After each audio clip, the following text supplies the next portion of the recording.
Greetings and bienvenue, Midnight Crew. Thank you for returning to this broadcast. And welcome to new viewers joining us for the first time. If you like a video, then feel free to subscribe. Some viewers may find the following video disturbing. Viewer discretion is advised. Okay, X, or whatever creepy board this makes its way onto. I put it here because I thought it'd get to the most people to whom it was relevant. If you are one of those people who are inherently drawn to horror, you're in real danger. I don't know what it is exactly. I don't pretend to know everything that's going on, and in fact I, myself, used to be drawn to the more realistic, non-supernatural creepypastas. But, well, let me explain. About a year ago, I was up at 3 in the morning, you know, that part of the night where you're so deep into it feels like it will never end.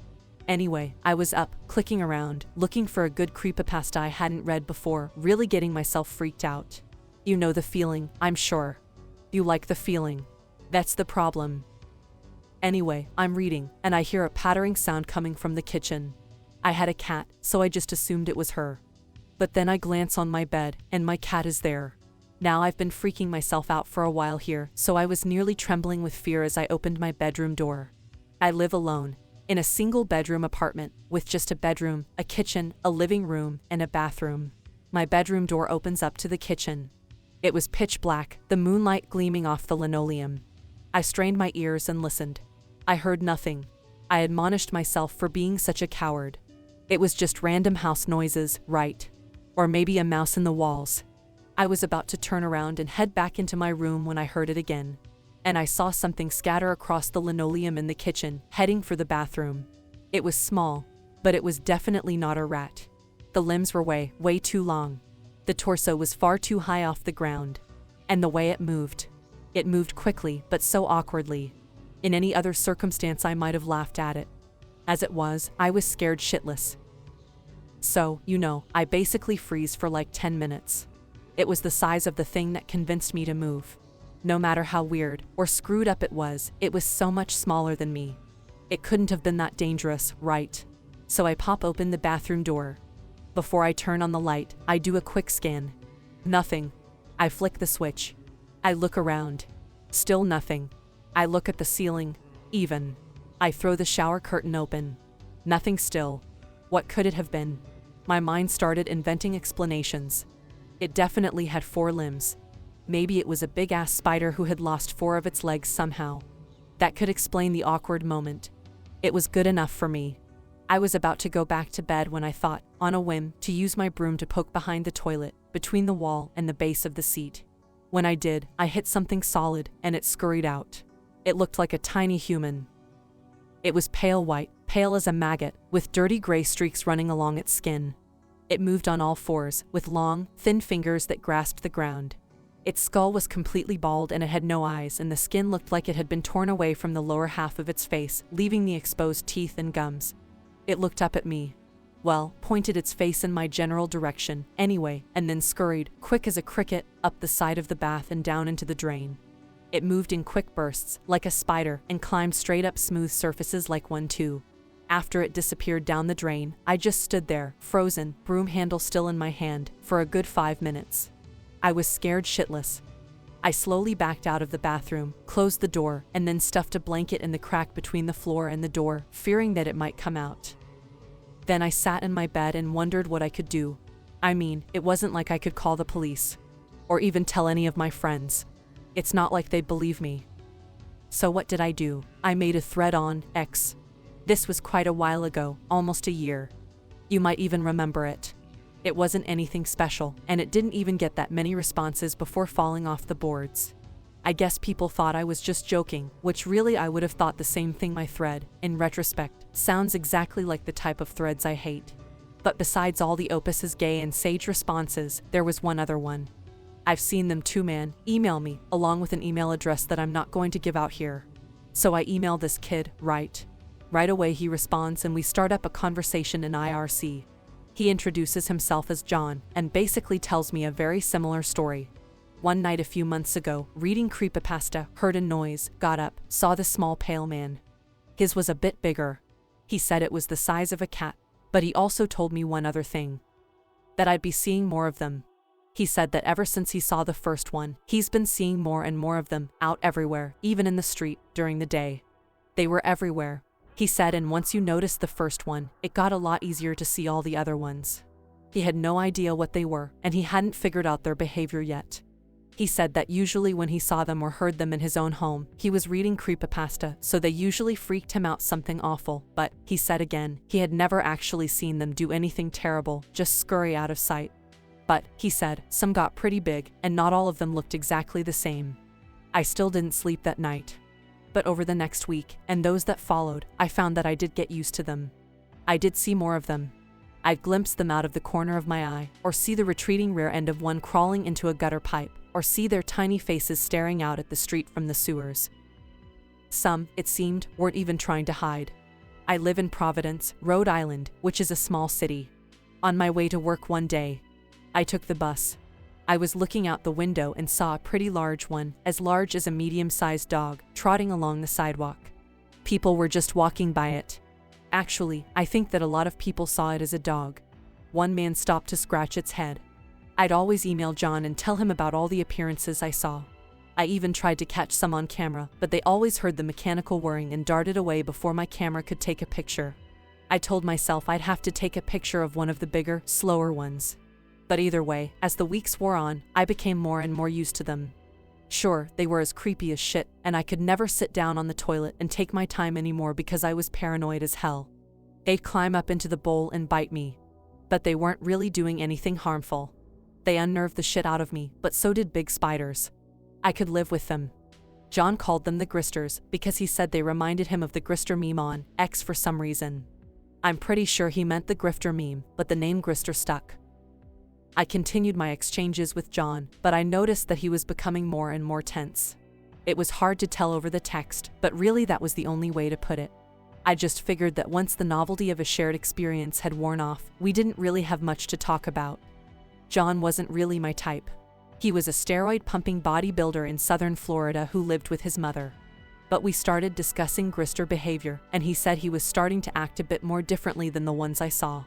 He'd wake up at night and they'd be perched at the end of his bed, staring at him with their eyeless faces. They wouldn't scurry away anymore. He said he woke up one time because one of them had actually started touching his face. That seemed unnerving. This whole time I had been putting out inquiries on the internet to see if anyone else had experienced this phenomenon. I couldn't be the only one. But no one came forward. On X, most of my threads about the subject got saged, so eventually I stopped asking. But I have an inquisitive mind. I wanted to know what these things did, what exactly they were. I even wanted to capture one. I left out food and mouse traps, but none of these things ever went for it. My cat would notice them, though. She'd hiss at them, and even chase them a couple of times. All those times I had seen her do that and assumed she was being a dumbass cat, chasing at nothing. One night, I was walking home from work alone. I work at a call center for a police charity, and my house is about 6 miles away. I'd had to stay late, so there was no bus to come pick me up, and I didn't really have all that many friends, so I had to walk. Anyway, I was walking past some old, abandoned brick houses. Creepy shit, let me tell you. When I heard some weird, low groan. That's when I happened to notice that there were a lot more Gristers than usual here. They were mostly ignoring me, but they were scurrying in and around one particular brick house. The groaning sound seemed to be coming from the alley beside it. Now, a lot of Gristers were creepy enough, even without that low groaning noise. What made me decide to investigate? I don't know. Morbid curiosity. I'm always looking for some creepy, gore stuff to post on the boards. I thought that maybe that the groaning was some kind of wounded animal. So I approached the side of the house, noting that the windows were boarded up.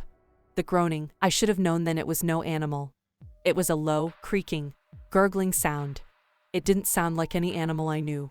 So I snuck down the alley, and when I saw what was making the noise, I nearly pissed myself. It was a fat, humongous Grister. At least 8 feet wide, completely unable to move, with rolls of fat hanging down over its leg. It had no neck, just 14 chins leading up to its macabre exposed jaw. Dirty drools ran down its chin to cover its obscenely huge belly. Smaller Gristers crawled in and out of the rolls of its fat. It rubbed itself with a pudgy claw, making that groaning, gurgling sound. It was terrible. I know it doesn't sound like it, and objectively, I can think that a fat, cooing Grister rubbing itself might sound pretty funny, actually. But in the presence of the thing, all I felt was a sick revulsion and disgust. But I kept in mind one thing, that I had been looking for a picture of these things. So I busted out my camera phone and snapped a picture. I wish I hadn't. If I hadn't, I think maybe I could have lasted a little longer. The minute I snapped the picture, the thing stopped groaning and swiveled its head toward me. All the Gristers did, in fact. They all started hissing and screaming at me. A horrible sound, like rusty nails on a chalkboard. I was thoroughly freaked out. To put things mildly, I lost my shit. I ran out of there as fast as I could. Ran all the way home. Gristers didn't seem so harmless to me, now. That noise they had made was straight out of hell. I didn't feel safe with the lights off anymore. I flipped all the lights on, scaring the shit out of my napping cat. I slammed the bathroom door shut and stuffed a blanket around the cracks again. Then I sat down on my bed and looked at the picture I had taken. There it was. Clear as day. That huge Grister. Just looking at it made me feel sick. Of course I was going to post it on X. I loaded it onto my computer and sent an email to John with the subject, "Will you look at this?" Then I immediately came to X and began typing up my thread. Explaining myself, explaining the Gristers, explaining the photograph. I was just getting ready to post when John sent me a message. Yo, don't show this shit to anyone. I stopped. I replied to John, asking him what he was talking about. He told me. He said that he thought he had figured out what was making the Gristers around him more hostile. He said that he thought that when they figured out that you could see them, they started getting more aggressive. He showed me scratches he had all down his arm from them clawing at him at night. He said that he'd seen a lot more of the bigger ones hanging around his house at night. They watched him through his windows. They knew. They knew he could see them. And they didn't like it. And now, I was pretty sure they knew I could see them too. So what did I do? In the end, I didn't post the picture.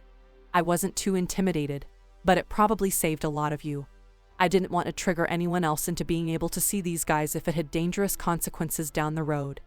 I didn't notice any behavior change right away. For a while, in fact. For about 2 weeks, the Gristers acted just the same way they had before. I was beginning to think that John's problem was his own thing, and that the Gristers didn't know or didn't care that I could see them. And then things started happening so fast. I woke up one night and there were 4 of them, just perched around my bed, staring at me. I freaked out and swept them away, and they just hissed that terrible noise at me and ran away. I emailed this to John, who I hadn't talked to otherwise. He didn't respond. We hadn't talked since I told him about the picture, and even rarely before then. After 2 days, during which the Gristers began touching me in my sleep, I got an answer. John was dead. His brother had the password to his email, and was letting all his internet acquaintances know. He had taken his own life in the bathtub. John didn't seem like the type to do that to me. Had things with the Gristers really gotten that bad that they drove him to that? We didn't really know each other very well, but he hadn't mentioned anything to me. His brother said he hadn't left a note. I gave him my condolences. Now I had no one to talk to about this. I started looking online for more references or anything. All the while, the Gristers were getting more and more aggressive. I'd look over my shoulder and there would be 1 or 2 on the windowsill, just staring at me. One time I opened the door to my apartment. I live on the 3rd floor, and there was one about the size of a large dog staggering around at the bottom of the stairwell, pale face flashing in and out of the darkness, baring its teeth in a growl at me, pale limbs flashing as it bounded up the stairs. I slammed the door shut. I didn't go to work that day. Then I saw it on the news. The house that I had seen the fat Grister at. I would have skipped right past the news story had I not seen the picture of the house. The article was titled 8 Found Dead, 3 Alive in Dungeon Raid. Apparently some sicko had been using the basement of one of those abandoned houses as a place to keep people prisoner and kill them when they felt like it. It was a terrible story, but one of the things one of the survivors said really struck me. We were just so terrified all the time. We never knew when he was going to come in and decide to kill one of us. We were just so terrified all the time. Terrified all the time. And Gristers had been all over the place. And when I first saw one, I had been reading creepypasta and pretty freaked out. Same for John. Were these things drawn to fear? Then I read that 2 of the survivors were being sent to a mental hospital for hallucinations. Did they see the Gristers? I stopped sleeping. I didn't want to wake up to those things staring at me. I stopped eating too. Whenever I wasn't at work, which was more and more often, as I called out many times when I saw Gristers bigger than a cat sniffing around my building for me. I was locked in my room, trying to hunt for information on the internet about these things. I just couldn't find anyone who has actually seen them. The Gristers were getting more violent. They were starting to scratch me and bite me in those few scant hours that I actually did nod off to sleep. I'd always freak out and sweep them away, and they'd just hiss at me. After about a week of this, I came home from work and found my cat dead. The Gristers had got to her. I quit my job. I cried for days. I don't have many friends, and I really love that cat. They're not stupid, They don't talk. And they act differently from us, but they do have intelligence. I went out for food last week. It was the last time I will ever go out. I was sitting at the downtown bus station, shivering, looking all around me for Gristers, when the bus approached. I got up to get on. And out of nowhere a Grister, the size of a normal human, just bent over and walking their weird, loping gait, slammed into the back of the woman next to me and threw her in front of the bus. She had no chance. I saw her slide under the wheels of the bus. Everyone freaked out and panicked. As people rushed to her aid, the Grister turned toward me and grinned. I dropped my groceries and screamed, running back to my house, sobbing all the way.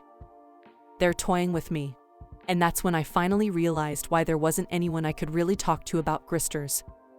How many times, when people neutralize themselves, do you hear it reported that they were suffering from hallucinations? Read the reports of people who have been in terrible, frightening situations. Like that dungeon, or a war. How many of them suffer from hallucinations? Sure, a lot of them are actual hallucinations. Some of them are the Gristers. And eventually, they figure out that you can see them. And they start screwing with you. And I don't think everyone who they kill is driven to self-termination. I don't think John took his life. I think they're smart. I think they know how to make something look like a rage quit. You'll hear about it sometimes. You'll read in a report about how someone dispatched themselves, but something just isn't quite right about it. Like a man who went out and bought a new couch and then cut his wrists on it. And, I'm convinced there was nothing special about John and me. I don't think there's anything special about anyone who sees these things. I think you're just more likely to see them when you're really scared, since that's when they're drawn to you. I can hear them right now. It's about 3 in the morning. It sounds like a really big one is outside of my apartment door. It sounds like it's trying to gnaw its way through the wood. And so I'm taking the easy way out. I'd rather have a nice sharp knife slice my arms open than have my skin torn by those teeth. So please, this is my warning to you. Stop reading creepypasta. I know you love it. I know you love frightening yourself. But you've got to stop. Every time you read it. Every time you get that feeling of dread in your stomach. You're drawing the Gristers to you. And if you don't stop reading, at least, please, never check out those sounds in the house when you do. I hope that you enjoyed tonight's broadcast. If you enjoyed tonight's story, then please subscribe to the channel, as more Greentext will appear daily. A new broadcast will appear when the clock strikes midnight Central Time.